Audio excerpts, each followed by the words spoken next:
Bonjour, salut à tous mes futurs compatriotes canadiens. J'espère que vous allez bien. Moi, je vais super bien. Bienvenue sur cette chaîne Mon Rêve Canadien. Moi, c'est Alice Dikweka. Je suis là pour vous accompagner. Et aujourd'hui, spécialement, nous allons continuer à parler du programme du Saskatchewan. Je vous ai parlé du programme du Saskatchewan pour certains travailleurs qualifiés dans des métiers spécialisés. On a également parlé du projet du Saskatchewan pour les spécialistes de la santé. Et alors, pour les spécialistes de la santé au Saskatchewan, il s'agit d'un recrutement ongoing. Donc, ça va continuellement. Il n'y a pas de limite de travailleurs embauchés à ce niveau-là. Il n'y a pas de limite de date ou quoi que ce soit. Vous le faites quand vous voulez. Et pour ce programme-là, pour la santé et même pour les autres travailleurs qualifiés, pas besoin d'offre d'emploi. Sinon, vous avez besoin de faire votre test de français, TCF. Vous avez également besoin de faire le test d'anglais pour ceux qui le souhaitent, parce que c'est mieux pour le Saskatchewan d'être bilingue. Mais également, n'oubliez pas de faire l'évaluation des diplômes avec West. Et la chose que vous ne devez pas également oublier, et c'est même par là que vous allez commencer, c'est le passeport. Il faut que vous ayez un passeport lorsque vous pensez à immigrer au Canada. Alors, dans ces dernières sessions pour le Saskatchewan, je vous l'avais promis, je vais vous parler des programmes d'immigration des provinces. Pas de toutes les provinces, mais vraiment des provinces qui peuvent vous permettre de rapidement arriver au Canada comme résident permanent. Et spécialement aujourd'hui, nous allons parler d'une autre offre au Saskatchewan. Ils appellent ça, c'est un projet pilote. C'est un projet pilote pour ceux qui travaillent comme chauffeur camion, pour les soudeurs et ainsi de suite. Et tralala. Mais avant que je ne partage mon écran avec vous, n'hésitez pas à vous abonner, activez la cloche de notification, partagez massivement, agrandissez la communauté. On y va. Alors, ce programme-ci a commencé le 16 septembre 2022. Ils disent que, veuillez noter que les nouvelles professions ont été ajoutées à la liste d'admissibilité du projet pilote de compétences difficiles à pourvoir à compter du 16 septembre 2022. Donc, ça vient juste de commencer. Elles comprennent bouchers, coupeurs de viande, les préparateurs de volailles, les travailleurs assimilés, opérateurs d'outils d'usinage, fourrage pétrolier et gazier, entretien, manœuvre connexe, stockeur de rayonnage, et préposé aux commandes, magasinier, préposé aux pièces. En gros, la liste est longue. OK? Je vais mettre le lien dans la barre de description. Donc, voici tous les métiers qu'ils ont cités. Je vais répéter.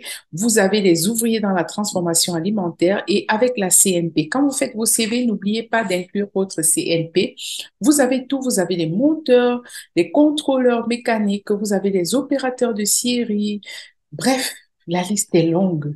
Les opérateurs de machines, les ouvriers agricoles, parce qu'il y a beaucoup de personnes qui nous contactent qui sont manutentionnaires, qui sont opérateurs d'équipements lourds, qui sont des chauffeurs camions, qui sont concierges, nettoyage même léger, serveurs au comptoir, aide de cuisine, stockeur de rayonnage, réceptionniste d'hôtel.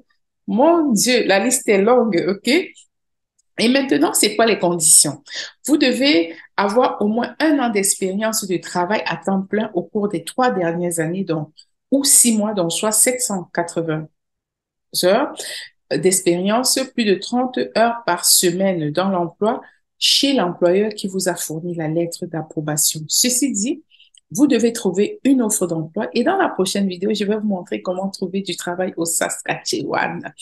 Un score linguistique de niveau 4, avoir terminé l'équivalent d'une école secondaire, donc le lycée chez nous, ou d'un niveau d'études supérieures. Donc, vous voyez déjà que notre baccalauréat à nous, c'est le minimum. Les nominations émises par le 75-11, donc pour les chauffeurs de camions, seront conditionnelles jusqu'à ce que la preuve soit fournie que vous avez reçu la licence et les avenants, voilà, des assurances du Saskatchewan. Donc, en gros, voilà toute la liste. Je vous ai donné les conditions. Examen de langue niveau 4, ça va très, très vite. Trouver un emploi. Ici, vous pouvez avoir juste un baccalauréat, au moins une année d'expérience. Je sais qu'il y en a plusieurs qui ont au moins 2 années d'expérience. Et on dit ce projet pilote n'est pas offert aux employeurs qui embauchent des préposés de soutien à domicile. Donc, tout, vous pouvez être préposé, mais pas de soutien à domicile. Qui ne peut pas postuler, vous avez tout. Et comment vous inscrire? Ce que vous devez savoir, comment vous inscrire, voilà, on rappelle ici comment s'inscrire. Vous avez le processus de candidature et ainsi de suite, mais vous devez ouvrir un compte, créer votre compte et dans ce compte-là, vous allez téléverser tous vos documents. OK? Donc, alors, c'est ce que je voulais vous présenter. Ça, ce sera la dernière session pour le programme d'immigration du Saskatchewan. À savoir que le Saskatchewan, c'est quand même, je dirais, c'est plus anglophone que francophone. Et eux-mêmes, ils ont dit que ce serait mieux si vous êtes bilingue. Parce que si vous êtes juste francophone, comment est-ce que vous allez faire votre travail? Mais si vous vous débrouillez en anglais, pourquoi ne pas essayer? Vous ne perdez rien, soyez courageux. Alors, à nous revoir dans la prochaine édition. Dans la prochaine édition, je vais vous montrer comment chercher du travail au Saskatchewan, sachant que vous devez être quand même bilingue. À nous revoir dans la prochaine édition.